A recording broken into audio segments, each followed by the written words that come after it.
Hi, welcome to Road by Culture. I'm your host, Kevin Isley. Today we're going to talk about seasonal cycling apparel. One of my subscribers named Bill Ho asked me a question of what should I wear for the seasons in cycling. I live in Hong Kong where it's really hot and humid in the summer and it gets pretty cold in the winter. So I decided to look this up. And to some people this seems like a simple question. If it's hot outside, you wear very little. If it's cold outside, you wear a lot.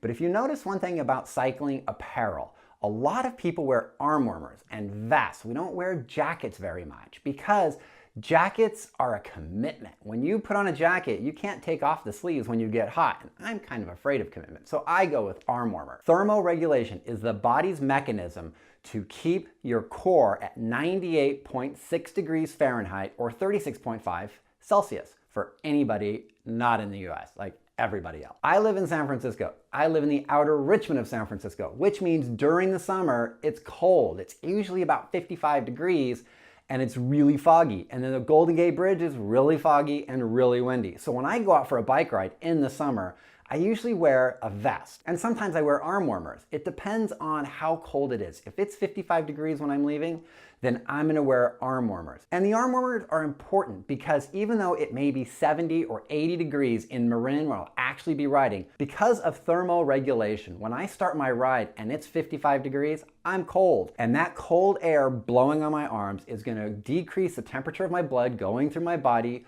lowering my core temperature below 98.6. My body doesn't want that. So it's gonna do everything it can to warm it. And that is gonna waste precious energy on my ride later on. And then at some point, I get hot in my vest, I unzip my vest, and all that sweat that's been building up right there, it's a cool breeze. It's like air conditioning. It feels really good. A key piece of cycling apparel is a base layer. And there's two kinds of base layers, and I went into a lot of depth in this on a previous video called Base Layers. I will put that in the link below. I have one pair of cycling shoes and it's for summer. Because of that, when it gets cold out, I put over socks on my shoes and I wear those all the time in the winter. Plus it keeps my shoes clean. I don't have the kind of foot covers that are insulated because I don't live in Minnesota. I don't live in Austria.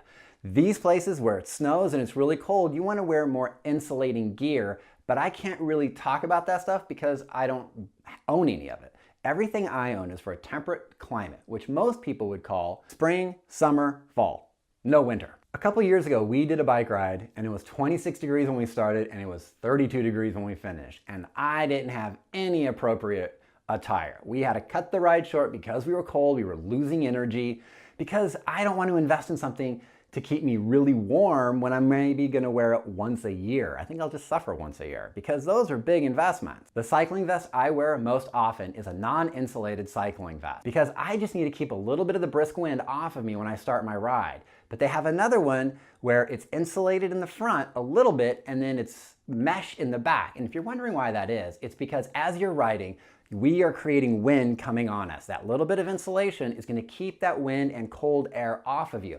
But the mesh on the back is going to allow heat to escape for your body. So this is a really good investment, is to have a slightly insulated cycling vest. If you're going to be riding up to high altitudes, you want to be concerned about what the temperature up there is going to be. Because as the air gets thinner, it gets cooler. And when you turn around and you start descending, you may want to have something there to keep you warm. So starting with a vest is a good idea. Have you watched the Tour de France when they go over some of these hills? Or the Giro d'Italia, where they go over these big mountains and then at the top they're taking newspapers and they're stuffing it in their jerseys? That's to create an insulating layer as they go down these cold mountain passes. It may have been 80 degrees in the valley, but it was cold up at top and they're going to go down at 60 miles an hour. This creates a lot of chill. And again, what happens when you create chill? Your body will regulate to warm it up, and that is wasting energies. And the pros don't want to waste any energy. If you wear a cycling cap on a hot day like I do, you have to understand that you are trapping heat inside of your body, and this is going to throw off your thermoregulation and it's going to make you sweat. But for me,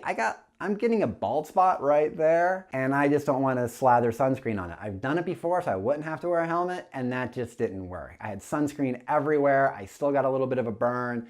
And there was another time I didn't put anything on. It was a really hot day. I got burnt right here, this one stripe. And when it peeled, everyone thought I had dandruff. I usually just wear thin cycling socks on almost every ride I do. I do have a thick pair of merino wool socks, but if I wear those, they feel tight in my shoe. And if I wear them on the wrong day, my feet really sweat. And then that can cause blisters, which you don't really want either. So you really want to wear shoe covers or over socks. Here's kind of my brief rundown of temperatures and what I will wear. 75 degrees and above, I wear a jersey, a synthetic base layer, and my bib shorts, thin cycling socks, and my shoes. 65 to 70 degrees, I'm always gonna wear a vest. 55 to 65 degrees, I'm gonna wear a vest and arm warmer. 45 to 55 degrees, I'm gonna wear an insulated vest, insulated arm warmers, and insulated legging. 35 to 45 degrees, I'm gonna wear insulated arm warmers, a rain jacket, a hat that covers my ears, and insulated legging. 25 to 35 degrees,